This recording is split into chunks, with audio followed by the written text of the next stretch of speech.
pandai. Itu kan untuk kelas itu. Saya nggak butuh kelas. Paling yang malamnya di bawah itu. Lulus mana sama ya aja. Paling.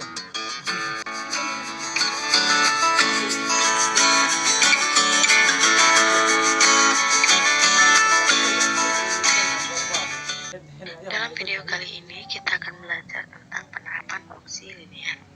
Fungsi linear adalah fungsi yang sangat sering digunakan oleh para ahli ekonomi dan bisnis dalam menganalisis dan memecahkan masalah-masalah ekonomi. Hal ini dikarenakan sebagian besar masalah ekonomi dan bisnis itu dapat disederhanakan atau diterjemahkan ke dalam model yang berbentuk linear. Dalam video kali ini kita akan belajar untuk menyajikan beberapa penerapan ekonomi dan bisnis membentuk fungsi linear. Nah, penerapan ekonomi dan bisnis tahap pertama adalah memperkenalkan fungsi permintaan dan fungsi penawaran. Kemudian menganalisis interaksi antara fungsi permintaan dan fungsi penawaran dan fungsi penawaran yang berupa keseimbangan pasar.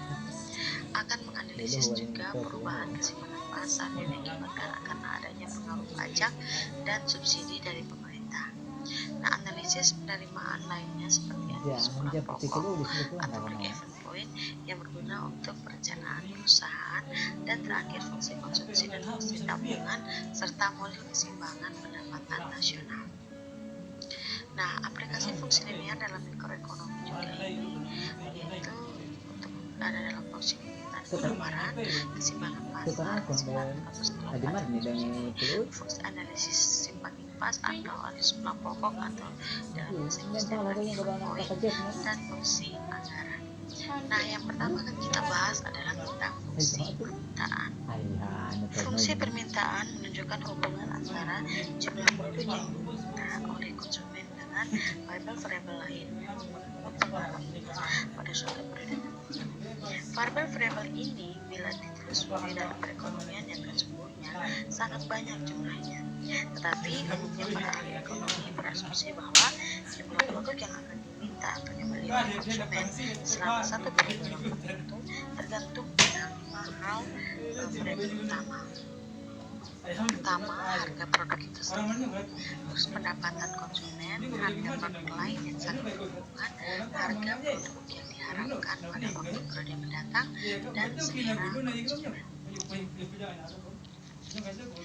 Dari kelima variabel yang disebutkan tadi, dari kelima variabel bebas tadi, harga produk atau harga produk itu sendiri yang dianggap paling penting sehingga digunakan sebagai variabel bebas, sedangkan keempat variabel bebas lainnya dianggap konstan. Dengan demikian, penulisan fungsi permintaan dirumuskan secara sederhana menjadi I sama dengan fungsi P. Ini ada pernah happy huanya nih. Jumlah barang yang diminta ini tergantung dari harga barang produksi. Aku dua dana. Jika ditransformasikan ke dalam bentuk persamaan linear, maka bentuk umumnya adalah Q sama dengan min AP tambahkan atau Q sama dengan B kurang A B, di mana Q adalah jumlah kuantitas yang diminta dan B ini adalah harga barang, A ini adalah koefisien fungsi permintaan, sedangkan B adalah konstanta. Sehingga secara matematis sekali lagi fungsi permintaan itu dapat melalui persamaan Q sama dengan fungsi B.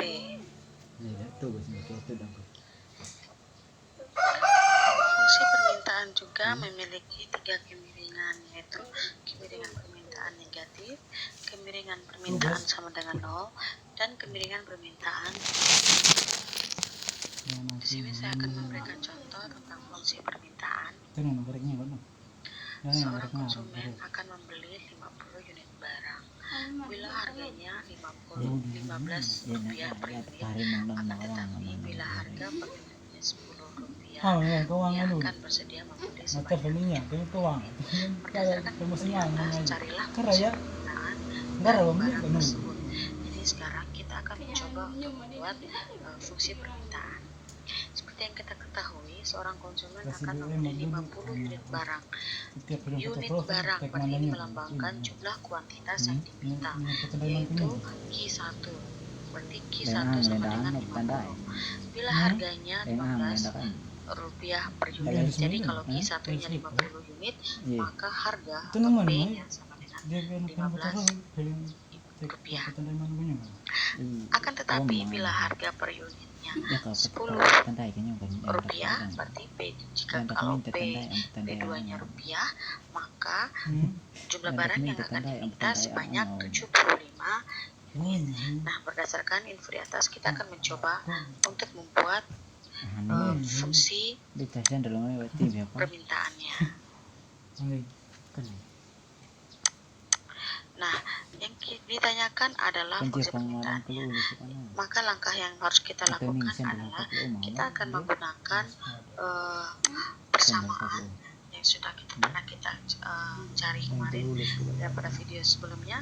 Kita akan menggunakan persamaan garis yang melalui 2 titik, yaitu dengan persamaan Y sama Y kurang Y1 dibagi X kurang X1 sama dengan Y2 kurang Y1 dibagi X2 kurang X1. Tapi karena kita sekarang sudah membahas harga dan kuantitas, bukan lagi Y dan X, maka kita akan menggantikan persamaan Y dengan P dan persamaan X dengan Q, atau Y itu kita umpamakan harga dan X itu kita umpamakan kuantitas. Maka persamaannya akan menjadi P kurang P1 dibagi Q kurang Q1 sama dengan P2 kurang P1 dibagi Q2 kurang Q1. Sehingga bisa kita infokan P kurang P1 adalah 15 dan Q kurang Q1 adalah 50 sama dengan Q2 P2 kurang P1 yaitu 75 kurang Q10 kurang 15 dibagi dengan Q2 kurang Q1 yaitu 75 kurang 50. Hasilnya adalah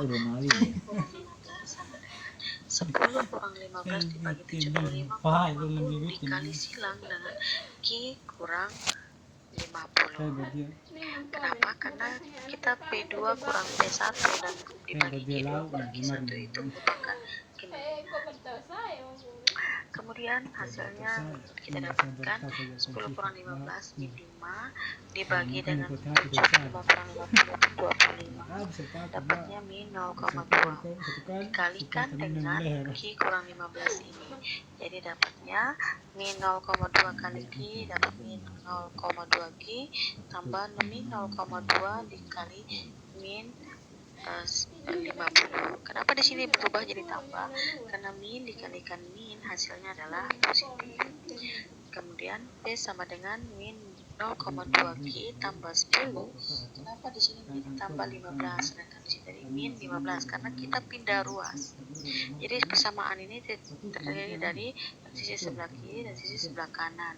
Pindah sisi sebelah kiri saat dia minus, pindah sebelah kanan maka akan berubah lambangnya menjadi positif.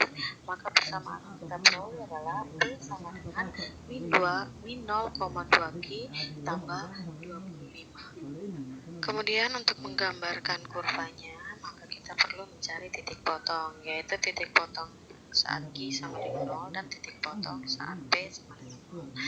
Jika Q sama dengan 0, maka P sama dengan 25. Itu dapat dari persamaannya P sama dengan min 0,2 Q tambah 25. Jika Q-nya 0, maka min 0,2 dikalikan dengan 0, hasilnya 0, dan ditambahkan dengan 25. Maka nilai P sama dengan 0, titik potongnya dan jika Q sama dengan 0 adalah 0,25. Jika titik potongnya pada P sama dengan 0, maka persamaannya menjadi 0 sama dengan min 0,2 Q tambah 25. Nah, ini 0,2 Q kita pindah ruas ke sisi sebelah kiri, jadinya positif. 0,2 Q sama dengan 25. Maka Q sama dengan 25 dibagi 0,2 dapatnya 125. Sehingga titik potong pada saat P sama dengan 0 adalah 125,0. Maka tinggal kita gambarkan kurvanya. Jika 0,25 maka titik koordinatnya 0, P-nya 25 berarti di sini. Dan 125 untuk Q-nya di sini dengan titik koordinatnya 0, maka titiknya di sini, kemudian dia ambil garis lurus dari kanan atas ke kurva kemiringan negatif. Contoh berikutnya, bila diketahui fungsi permintaannya adalah Q sama dengan 50 kurang 10P, maka kita akan mencoba untuk menentukan berapa Q-nya bila P sama dengan 2, terus berapa P-nya bila Q-nya sama dengan 10, terus yang ketiga, jika barangnya adalah barang bebas, maka berapa jumlah barang yang diperlukan oleh konsumen, yaitu Q berarti. Nah, kemudian yang D, kita akan mencoba untuk menggambarkan kurvanya. Nah, bila P sama dengan 2, maka Q-nya sama dengan 50 kurang 10 dikalikan dengan 2, karena P-nya sama dengan 2, maka dapatnya adalah 50 kurang 20, dapatnya 30. Jadi kalau harganya adalah Rp2, maka jumlah barang yang diminta adalah 30. Ini biar lebih jelas, 30.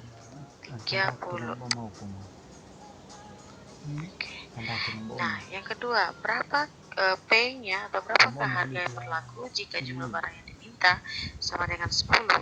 Jika Q sama dengan 10, maka persamaannya adalah 10 sama dengan 50 kurang 10P. Kenapa 10? Karena Q-nya sama dengan 10. 10 kurang 50 sama dengan min 10P. Atau ini bisa kita pindah ruas. Jadi ini terserah teman-teman mau pindah ruasnya bagaimana. Yang penting teman-teman paham betul bahwa kalau pindah ruas maka persamaannya atau lambangnya akan berubah. Jadi bukan lagi positif melainkan negatif. Bukan lagi negatif melainkan positif jika pindah ruas. Nah, ini kita akan pindahkan 50 dari sisi sebelah kanan ke sisi sebelah kiri, dapatnya 10 kurang 50 sama dengan min 10P. Maka di sini 10 kurang 50 adalah min 40 sama dengan min 10P. P sama dengan min 40 bagi min 10, dan P hasilnya adalah 4. Jadi jika jumlah barang yang diminta sebanyak 10 unit, maka harga yang berlaku adalah Rp4. Nah, kalau barang tersebut adalah barang bebas, tidak usah membayar berapa jumlah barang yang diperlukan oleh konsumen. Nah, kalau tidak usah membayar, berarti harganya adalah 0. Maka kalau P-nya 0, maka Q-nya adalah 50. Karena 10 kali 0 hasilnya adalah 0. 50 kurang 10 yaitu 50 kurang 0 tetap hasilnya adalah 50. Jadi jika harganya atau jika barangnya adalah barang bebas, maka jumlah barang yang diperlukan oleh konsumen adalah 50. Berikutnya kita mau menggambarkan kurvanya. Nah, jika kita ingin menggambarkan kurvanya, maka langkah pertama yaitu kita harus menghitung titik potongnya. Titik potong pada suatu titik koordinat, yaitu jika Q-nya 0 dan P-nya 0. Jika Q-nya 0, maka P-nya adalah 5. Itu dapat dari 0 sama dengan 50 kurang 10P. Kalau bertanya kenapa tiba-tiba 0 di sini, karena diketahui Q-nya sama dengan 0. Kan persamaannya adalah Q sama dengan 50 kurang 10P. Maka di sini kita pindah ruas, yang minus 10P pindah ke sisi sebelah kiri, dapatnya 10P sama dengan 50 dan P sama dengan 5, yaitu 50 bagi 10. Jadi titik potong jika Q sama dengan 0, maka 0,5. Nah, jika P-nya yang 0, maka Q sama dengan 50 kurang 10 kali 0. Hasilnya adalah 50. Jadi titik potongnya adalah 50,0. Berikutnya adalah tinggal menggambarkan pada kurva. Jika titiknya 0, jika titik koordinatnya 0 dan P-nya adalah koordinat Q-nya 0 dan P-nya 5, maka titik potongnya ada di sisi sebelah sini. Kemudian jika P-nya yang 0, jika P-nya sama dengan 0, maka Q-nya sama dengan 50. Jadi jika P-nya 0 di titik koordinat 0, maka Q-nya ada di titik potong segini, 50,0. Kemudian ditarik garis lurus dari atas ke kanan bawah. Maka ini diperoleh titik potong untuk kurva untuk persamaan Q sama dengan 50 kurang 10P. Berikutnya yang akan kita bahas adalah fungsi penawaran. Fungsi penawaran menunjukkan hubungan antara jumlah produk yang ditawarkan oleh produsen untuk dijual dengan variabel-variabel lain yang mempengaruhinya pada suatu periode tertentu.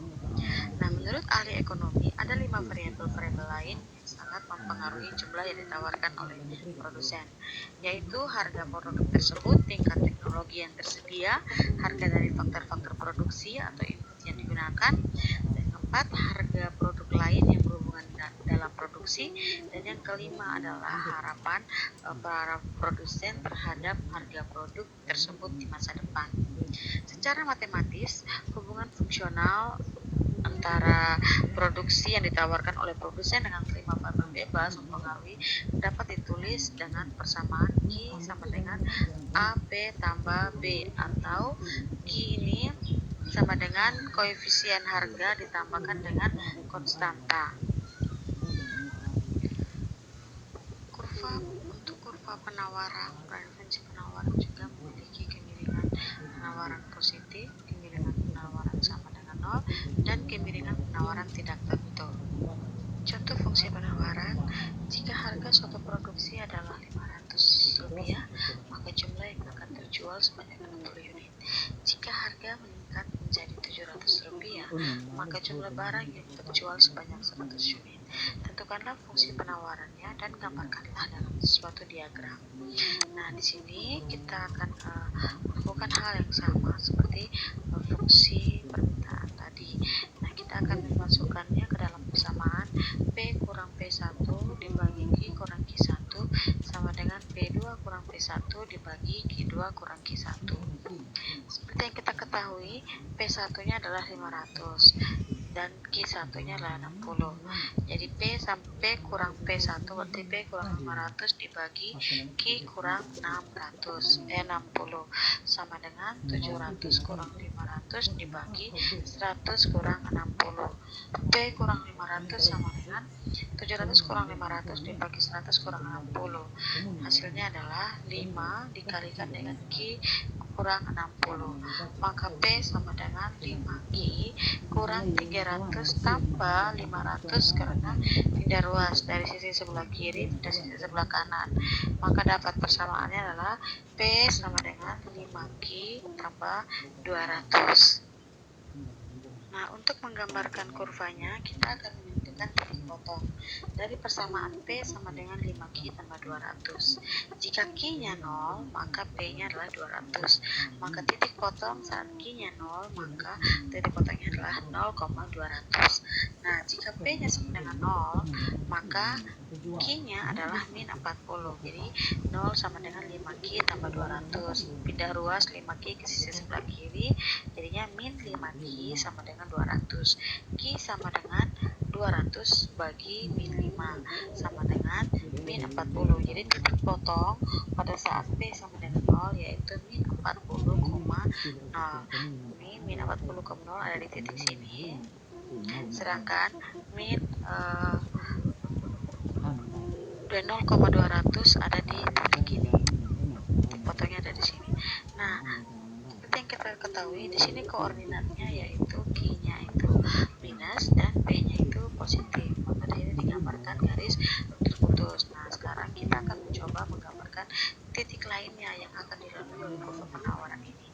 Diasumsikan jika P-nya adalah 500, maka berapa besar Q-nya? Q-nya adalah 60, yaitu P 500 sama dengan 5Q tambah 200. Pindah ruas 5Q ke sisi sebelah kiri menjadi min 5Q sama dengan 200 kurang 500. Maka Q dapatnya min 300 dibagi dengan min 300 bagi dengan min 5.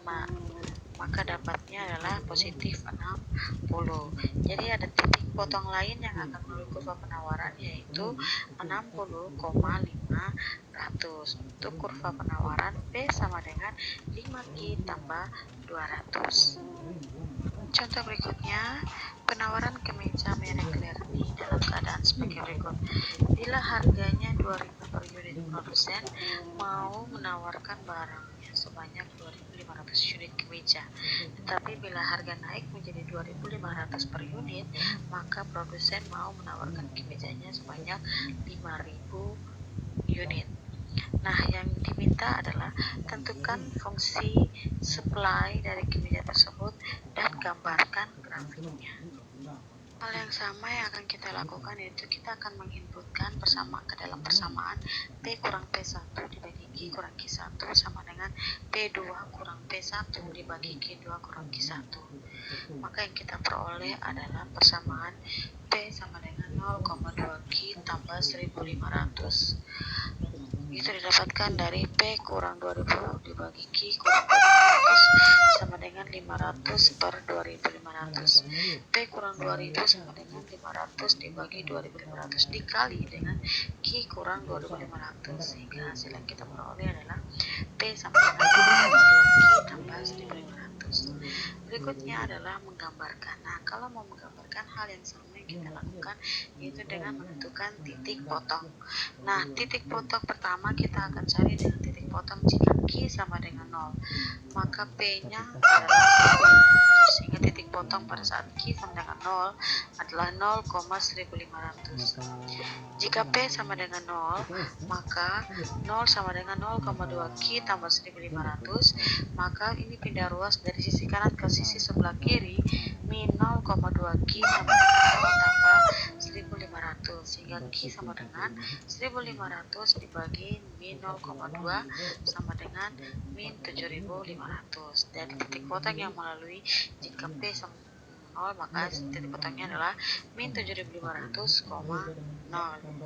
sehingga hasil yang kita gambarkan adalah berada pada kuadran di mana Q-nya minus dan P-nya positif. Dan ini kita akan mencari titik potong lainnya lagi yang akan dilalui oleh kurva penawaran P sama dengan 0,2 Q tambah 1.500, yaitu dengan mengasumsikan apa yang akan terjadi pada titik potong berapa jika diketahui P sama dengan 300. Nah, jika P sama dengan 300, maka 3.000 sama dengan 0,2 Q tambah 1.500, ya kemudian pindah ruas yang 0,2 Q dipindahkan ke sisi sebelah kiri menjadi min 0,2 Q sama dengan 3.000 yang positif dipindahkan ke sebelah menjadi min 3.000 tambah 1.500, sehingga dapatnya Q sama dengan min 1.500 dibagi min 0,2 sama dengan 7.500, sehingga titik potong yang kita asumsikan jika P-nya 3.000, titik potongnya adalah 7.500, sehingga titik potong yang di mana kurva penawaran berada pada kuadran Q positif dan P positif, yaitu salah satu titiknya adalah 7.500,3000. Sekian materi tentang fungsi permintaan dan fungsi penawaran. Kita akan bertemu lagi dalam video berikutnya tentang keseimbangan pasar. Oke, selamat belajar dan terima kasih.